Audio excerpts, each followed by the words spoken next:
खुशामदीद दोस्तों, हमारे चैनल पर आप सभी को।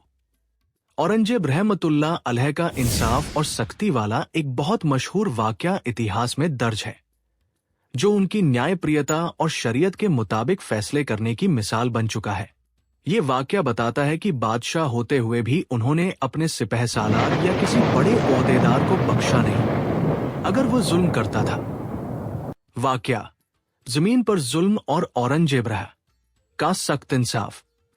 एक गरीब किसान दरबार में आया और रोते हुए फरियाद की, या बादशाह सलामत, आपके एक शाही सिपहसालार ने मेरी पुश्तैनी जमीन जबरदस्ती हथिया ली है। मैंने बहुत जगह शिकायत की, लेकिन मेरी कोई सुनवाई नहीं हुई। ये सुनकर औरंगजेब रहमतुल्लाह अलैह ने बिना किसी देरी के उस सिपहसालार को दरबार में तलब किया और उससे पूछा, क्या तुमने इस गरीब की जमीन ली है?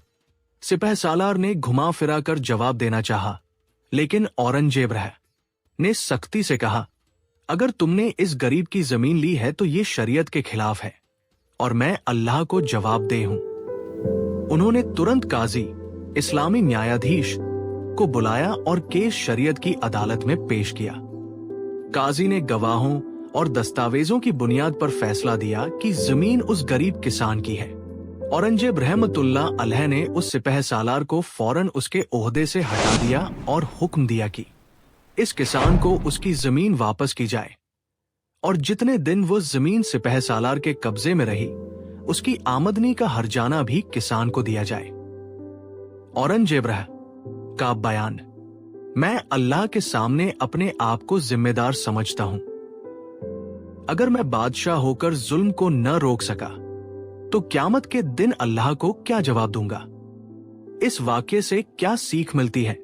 एक हुकूमत में इंसाफ जरूरी है, चाहे जालिम कोई भी हो। 2. शरीयत के कानून सब पर बराबर लागू होते हैं, बादशाह और आम आदमी पर भी। 3. असली लीडर वो है जो अल्लाह से डरता हो और जनता के हक की हिफाजत करे।